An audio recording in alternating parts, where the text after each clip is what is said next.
ఉమ్మడి ఆదిలాబాద్ జిల్లా ప్రజలను చలి వణికిస్తుంది. ఏజెన్సీ గ్రామాల్లో చలి తీవ్రత ఎక్కువగా ఉంది. 4 రోజులుగా కనిష్ట ఉష్ణోగ్రతలు పడిపోతున్నాయి. రాష్ట్రంలోనే అత్యల్పంగా కొమరంభీం ఆసిఫాబాద్ జిల్లా సిరిపూరియు మండలంలోని కనిష్ట ఉష్ణోగ్రత 8.4 డిగ్రీల సెల్సియస్ నమోదైంది. ఈసారి వర్షాలు ఎక్కువగా కురవడంతో చెరువులు, ప్రాజెక్టులు నిండటంతో చలి తీవ్రత మరింత పెరిగే అవకాశం ఉంది. రానున్న 2-3 రోజుల్లో జిల్లాలో శీతల గాలుల తీవ్రత పెరగనుంది. మరిన్ని వివరాలు మా ప్రతినిధి ఇర్ఫాన్ అందిస్తారు.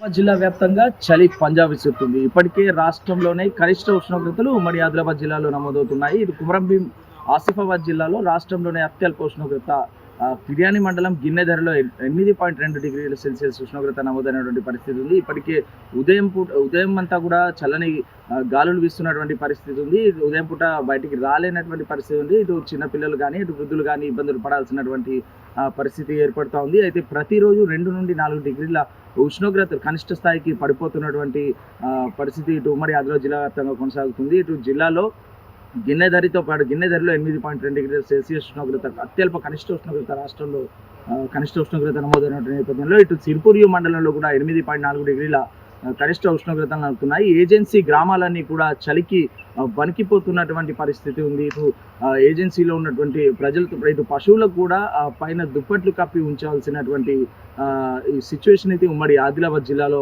ఏజెన్సీ గ్రామాల్లో కొనసాగుతుంది. ఇటు ప్రస్తుతం మనం చూస్తున్నాం ఉదయం పూట చలికి వ్యాయామం వైపు మొగ్గుచుతున్నటువంటి పరిస్థితి ఒకసారి మనం బిగ్ టీవీ స్క్రీన్ పైన చూడవచ్చు. అయితే ఎట్లుంది చలి పరిస్థితి అనేది ఒకసారి వ్యాయామానికి వచ్చినటువంటి వాళ్ళని కూడా ఒకసారి మాట్లాడించే ప్రయత్నం చేద్దాం. ఇది మార్నింగ్ బాగా ఉంటుంది. ఈవినింగ్ ఎంత ఉంటుంది, బయట వచ్చిన తర్వాత చలి బాగా ఉంటుంది. అంటే ఉదయం పూట కానీ సాయంత్రం కానీ చిన్న పిల్లలు వృద్ధులు బయటకు వచ్చే పరిస్థితి ఉంది. బయటకు వచ్చే పరిస్థితి లేదు. ముసలి వాళ్ళు కానీ పిల్లలు కానీ బయటకు వచ్చే పరిస్థితి లేదు. గత 4 రోజులు ఎట్లా అనిపిస్తుంది? చలి పెరిగింది డైలీ పెరిగింది. 1 వీక్ నుండి ఇట్లా ఉంది. ఇంకా ముందు ఇంకా పెరిగా అంటే చలి ఎట్లుంది? ఇప్పుడు మళ్ళీ డిసెంబర్ జనవరిలో కూడా ఎట్లుంది?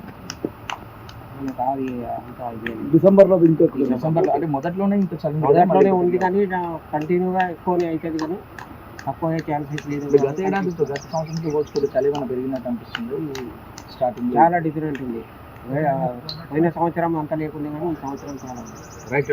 గత ఏడాదితో పోల్చుకుంటే ఈ సంవత్సరం చలి తీవ్రత ఇంకా ఎక్కువగానే ఉంది. అంటే ఇటు మోంతా తుఫాన్ ప్రభావంతో వర్షాలు కురిసిన తర్వాత ఇటు వర్షాలు తగ్గుముఖం పట్టినటువంటి నేపథ్యంలో ఒక్కసారిగా చలి తీవ్రత పెరిగిందని అయితే చెప్పవచ్చు. ఇటు వృద్ధులు కానీ చిన్నపిల్లలు కానీ బయటికి ఉదయం పూట బయటికి 10 దాటితే కానీ బయటికి రాలేని పరిస్థితి. ఇటు సాయంత్రం 5:30 నుండే చలి దంచేస్తుంది. అయితే వర్షాలు విరివిగా కురిసినటువంటి నేపథ్యంలో ఇటు ప్రాజెక్టుల్లో చెరువుల్లో కూడా పుష్కలంగా నీరు నిండినటువంటి పరిస్థితుల్లో ఇంకా చలి కూడా పెరిగే అవకాశం ఉందని చెప్పి తెలుస్తోంది. ఇటు ఉమ్మడి ఆదిలాబాద్ జిల్లాలో ప్రతి ఏడాది ఇటు సాధారణంగా అడవుల జిల్లా ఇటు అడవుల జిల్లాలో చలి తీవ్రత ఎక్కువగానే ఉంటుంది. కాకపోతే గత ఏడాదితో పోల్చుకుంటే ఇటు నవంబర్లోనే 8.2 డిగ్రీల కనిష్ట ఉష్ణోగ్రతలు నమోదైనటువంటి పరిస్థితి కొనసాగుతూ ఉంది. ఇటు రాష్ట్ర వ్యాప్తంగా చూసుకుంటే రాష్ట్రంలోని అత్యల్ప ఉష్ణోగ్రత గిన్నెధరి ఫిర్యానీ ప్రాంతంలో కొమరంభీం ఆసిఫాబాద్ జిల్లాలో 8.2 డిగ్రీల సెల్సియస్ గా నమోదైనటువంటి పరిస్థితి. మొత్తానికైతే ఇటు చలి పంజా అనేది ఉమ్మడి ఆదిలాబాద్ జిల్లా వ్యాప్తంగా విస్తరించింది. ఇటు చలి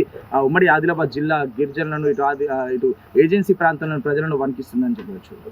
ఉమేష్ ఇర్ఫాన్, బిగ్ టీవీ, ఉమ్మడి ఆదిలాబాద్ జిల్లా.